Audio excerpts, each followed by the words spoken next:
Arizona family investigation. Foreign corporations are taking advantage of our state's lax water laws. Millions of gallons of water are being used on alfalfa fields in western Arizona, and the crops are then being shipped overseas. There's an effort now in Congress to stop these kinds of deals. Our investigative reporter Morgan Lowe's been covering this issue for the past year or so. So Morgan, how would this bill, if passed, how would this change things? Yeah, if this bill passes, it would make it much more expensive for these companies to grow crops here and then ship them overseas.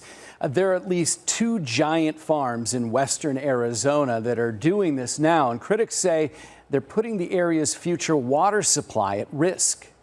The Butler Valley in western Arizona is known for its dry climate and sandy dunes. But these days, it's also famous for this: alfalfa fields nearly as far as the eye can see. The hay grown here is shipped to Saudi Arabia. 10 miles east, another farm grows hay that is bound for the United Arab Emirates. Not everybody is happy about it.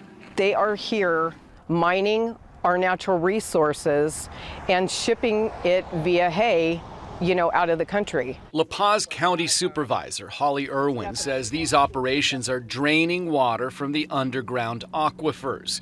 Now, concerns like that one have reached Congress. I think everything requires a first step in that solution, and I think that this is one of many steps that we have to do. Congressman Ruben Gallego is talking about a bill he introduced today.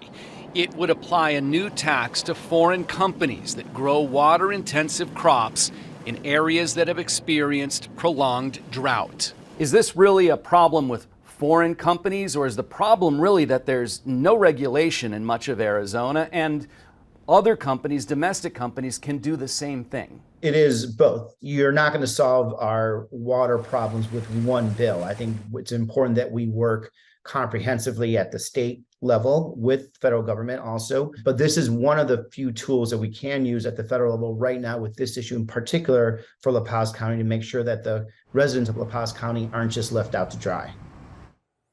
We reached out to that Saudi Arabian company that grows alfalfa and ships it overseas.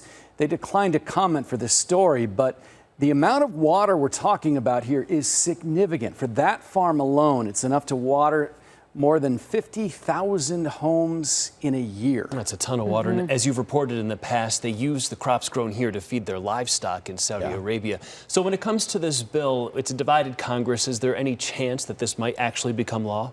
Congressman Gallego says there's a good chance because he thinks it's going to get support from both sides of the aisle, because this is an issue that has had support and attention from both right and left. Yeah, we'll be sure to follow it as it makes its way through. Morgan, thank you for that update tonight.